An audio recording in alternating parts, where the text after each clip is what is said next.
Olá, seja bem-vindo a mais um resumo da semana. Eu sou Henrique Sisman, jornalista e diretor de conteúdo da Smartus.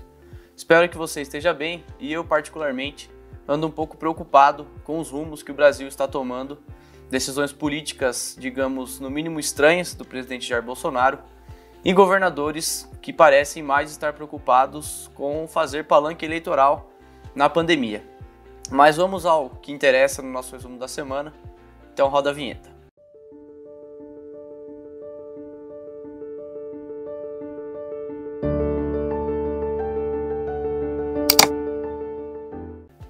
Na quinta-feira da semana passada, dia 23 de abril, a Câmara dos Vereadores de São Paulo aprovou por unanimidade o projeto de lei 260/2020, que, dentre outras medidas, amplia o prazo de alvarás para a construção civil na cidade de São Paulo, amplia a validade desses prazos, a validade desses alvarás. É um projeto amplo de autoria de 55 vereadores, com medidas de combate à Covid, não só no tocante à construção civil, mas também nas áreas de saúde, de assistência social, de concursos públicos, inclusive. No tocante ao mercado imobiliário, o projeto, como eu disse, prevê a prorrogação da validade dos alvarás já emitidos, tanto pela Prefeitura quanto outros órgãos de controle, de fiscalização, e amplia por mais um ano as licenças a serem expedidas no período de 6 meses.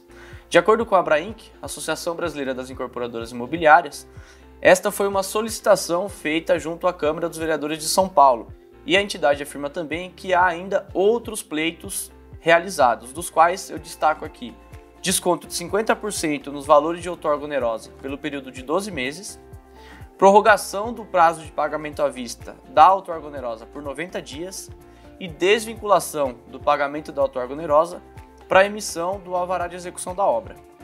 Apesar de ser uma medida local, que se aplica especificamente ao município de São Paulo, eu trouxe essa notícia aqui ao resumo da semana, porque ideias semelhantes podem ser apresentadas em outros municípios. Então, se a sua incorporadora, sua construtora ou empreiteira tem uma obra em andamento ou uma obra a ser iniciada em algum município que não o de São Paulo, esse é um exemplo que pode ser apresentado aos vereadores, à prefeitura, à Câmara Legislativa, para que haja extensão dos alvarás já expedidos, já que, nesse momento de pandemia, de quarentena, o funcionamento das prefeituras e outros órgãos que emitem alvarás e licenças está comprometido.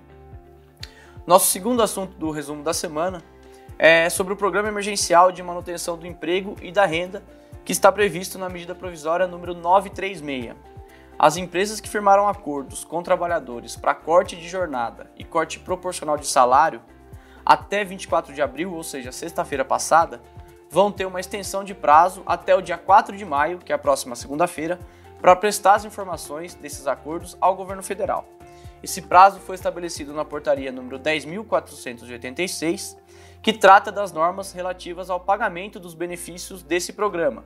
O objetivo é garantir que nos 10 dias subsequentes à publicação da portaria, as empresas que ainda não comunicaram o Ministério da Economia não sejam prejudicadas. Para comunicar ao Ministério da Economia, o governo federal, basta seguir as instruções contidas no site www.serviços.mte.gov.br/bem. Vou deixar o link aqui embaixo para você prestar essas informações. Apenas para recapitular, a medida provisória 936 permite a celebração de acordo individual ou coletivo para o corte de jornada e salário, e quando esse acordo é assinado, a empresa ou o empregador tem até 10 dias corridos para informar o Ministério da Economia. Se não informa nesse prazo, o acordo só vai ter validade a partir da data em que for informado. Nesse caso, a empresa arca normalmente com os pagamentos anteriores, mesmo que a jornada tenha sido reduzida. Nosso terceiro assunto do resumo da semana também diz respeito a outra medida provisória, a 927, que teve 2 trechos suspensos pelo Supremo Tribunal Federal na quarta-feira. Esses trechos previam que, primeiro, a contaminação da Covid-19 não seria considerada doença ocupacional, a menos que fosse comprovada a contaminação no ambiente de trabalho, e segundo, que os auditores fiscais do trabalho somente iriam atuar de maneira orientadora por 180 dias. Com a suspensão desses 2 trechos, aumenta um pouco a insegurança jurídica para as construtoras, para as empreiteiras. Porque, primeiro, qualquer funcionário contaminado pode alegar doença ocupacional. já que é difícil saber onde ocorreu essa contaminação. Isso, claro, pode gerar custos e até problemas judiciais para a empresa. E segundo, qualquer manobra entendida pela fiscalização do trabalho como irregular volta a ser passível de penalizações e não apenas de orientações. Por falar nas medidas provisórias, isso eu trouxe já no último resumo da semana, nós preparamos um material que ficou pronto nessa quarta-feira, que consolida todas as medidas do governo federal e da Caixa que são aplicáveis ao mercado imobiliário no contexto da pandemia Covid-19.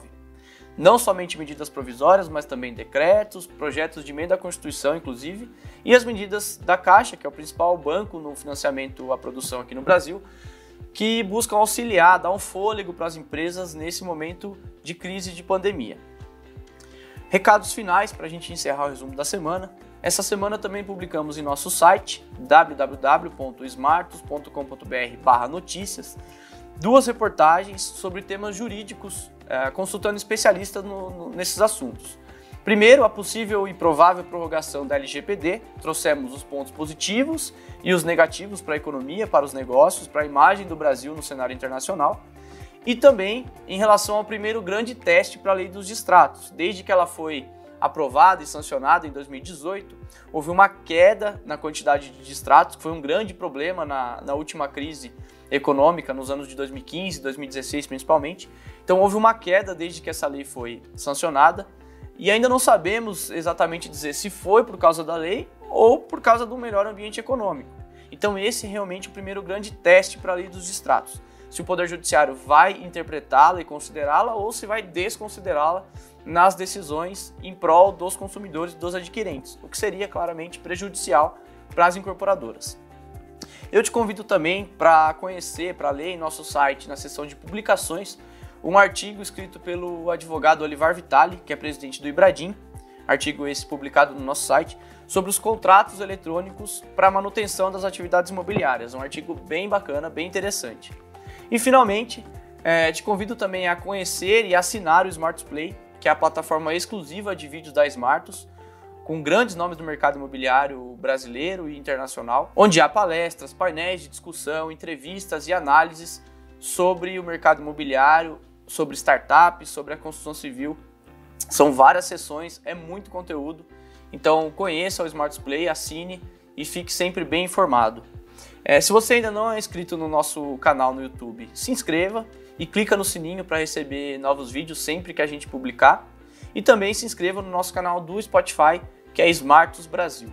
Tá legal? Essa semana são os destaques que eu trago para vocês e a gente se vê na próxima sexta-feira. Um abraço!